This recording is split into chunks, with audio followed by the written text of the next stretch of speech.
Chapter 26. School started, and so did our daily trips past the Radley place. Jem was in the 7th grade now, and went to high school, beyond the grammar school building. I was now in the 3rd grade, and our routines were so different. I only walked to school with Jem in the mornings, and saw him at mealtimes. The Radley place didn't terrify me anymore. I sometimes felt a bit of remorse when passing by the old place, at ever having taken part in what must have been sheer torment to Arthur Radley. What reasonable recluse wants children peeping through his shutters, delivering greetings on the end of a fishing pole, wandering in his collards at night? And yet I remembered 2 Indian head pennies, chewing gum, soap dolls, a rusty medal, a broken watch and chain. Jem must have put them away somewhere. I stopped and looked at the tree one afternoon.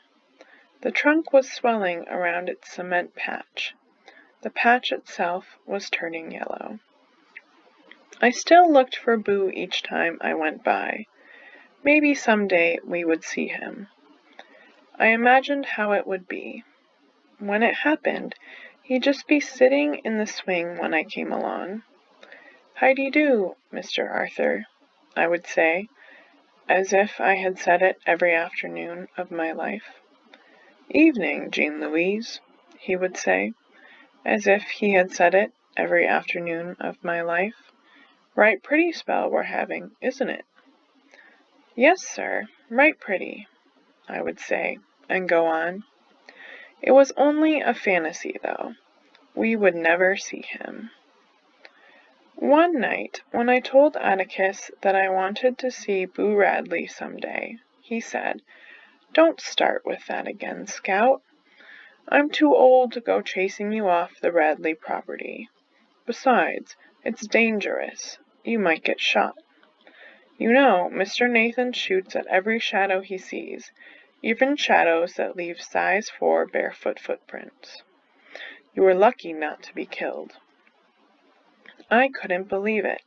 Atticus knew it was us that night that Mr. Radley shot at that night. This was the first time he had let us know that he knew a lot more about something than we thought he knew. One day in school, Cecil Jacobs presented a current event about Adolf Hitler. He presented the news article to the class. "Adolf Hitler has been after the Jews, and he's putting them in prisons, and he's taking away all their property, and he won't let any of them out of the country." A student in the back of the room asked, "How can he do that?" "Who do what?" asked Miss Gates, our teacher, patiently. "I mean, how can Hitler just put a lot of folks in a pen like that?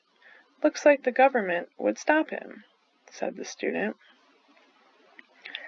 "Hitler is the government," said Miss Gates. She went to the blackboard and printed the word democracy in big letters. "Democracy," she said. "Does anybody have a definition?" I raised my hand and said, "Equal rights for all, special privileges for none."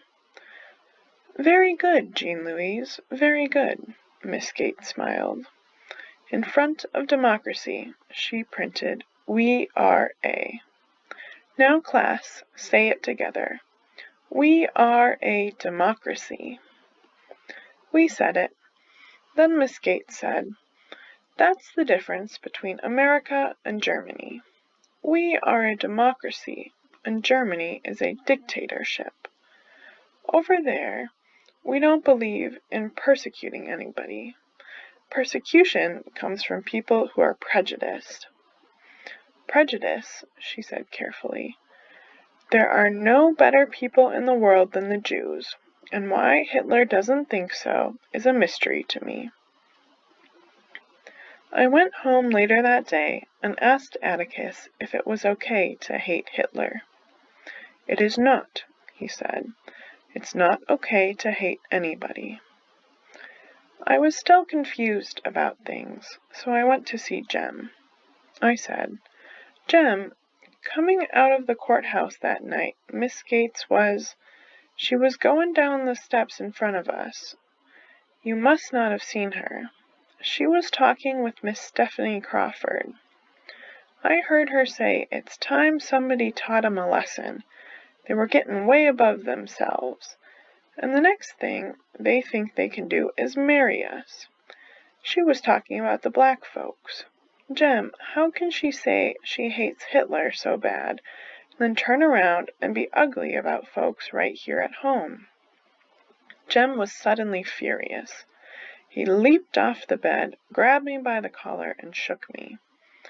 I never want to hear about that courthouse again. Ever. Ever, you hear me? You hear me? Don't you ever say one word to me about it again, you hear? Now go on. I was too surprised to cry. I crept from Jem's room and shut the door softly. I found Atticus and tried to climb up in his lap. Atticus smiled. You're getting so big now. I'll just have to hold a part of you. He held me close. Scout, he said softly, don't let Jem get you down. He's having a rough time these days. I heard you back there.